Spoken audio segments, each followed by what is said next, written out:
Hi, I'm Carol, and I am a local realtor here in Northern Virginia. And if you are buying or selling a home, you've probably heard the word contingency thrown around a lot.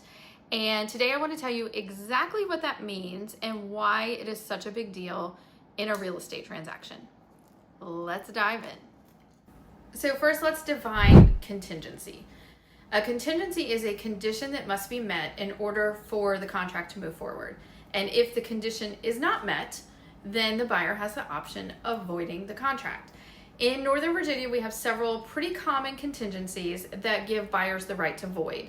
And if that happens, the contract says both parties will immediately execute a release and the buyer's deposit is returned to them. So let's talk about the most common types of contingencies that we see here.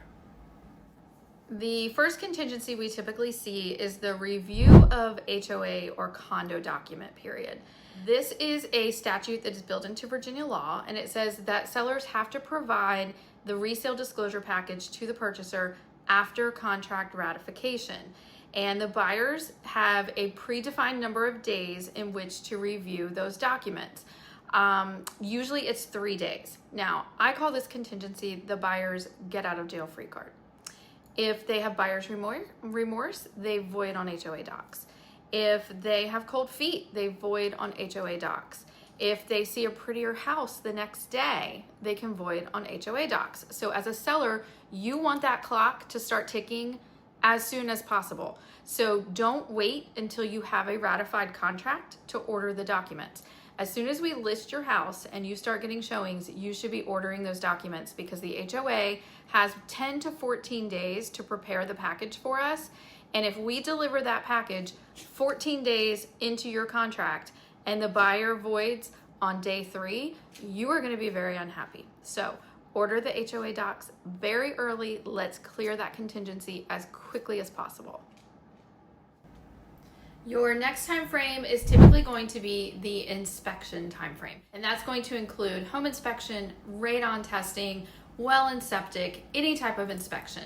This is typically a 7 to 10 day period, and during this time, the buyer can bring in professionals to inspect the home, test for radon, pump the septic, test the septic system. If the buyer is unhappy with any of those results, they can void the contract at their sole discretion, even if you're willing to fix everything. So until both parties agree in writing, the buyer still has the right to walk away. And this is why I always advise you want to have those inspections done as quickly after contract ratification as possible. The sooner we know there's an issue, the sooner we can move forward with a solution. The next contingency is typically your appraisal contingency. And this is where the lender sends an appraiser out for a determination of value. The appraisal is typically done within the first 2 weeks after contract ratification. The appraiser comes out, they look at the home, they look at the upgrades that have been done to the home, and then they pull similar sales that have taken place in the subject neighborhood. Now, to help my sellers out, I usually recommend that you provide me with a spreadsheet or a list of updates that you've done.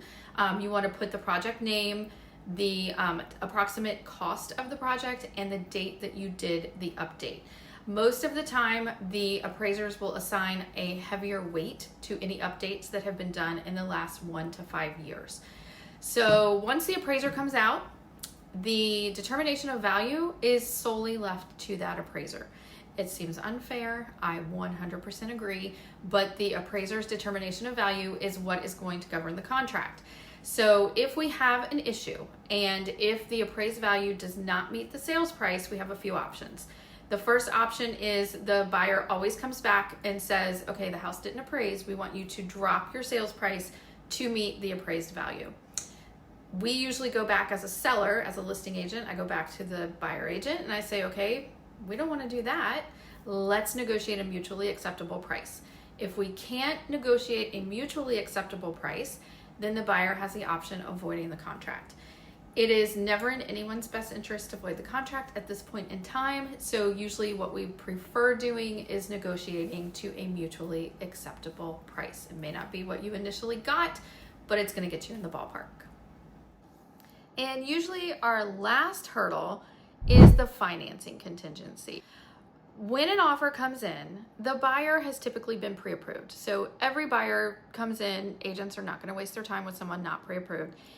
we come in, we have a pre-approval, but the lender still has to complete the full underwriting process. And if something happens during that period, like a job loss, or the buyer buys a new car or opens a line of credit, the loan could fall apart. And if the financing contingency has not been cleared yet, the buyer can take that opportunity to void the contract, get their earnest money deposit back, and we have to sign the release. So this is why I cannot stress it enough. We don't celebrate until we have clear to close. We want to know that every condition has been cleared prior to celebrating. Now, did we cover every contingency that might be possible in a sales contract? No. We could have a home sale contingency, a seller's home of choice, we could have coinciding settlements, but we just went through the main contingencies that we have here. So the bottom line is clear your contingencies as soon as possible. It protects you from surprises, helps ensure that your sale goes smoothly. We don't want any hiccups at the end.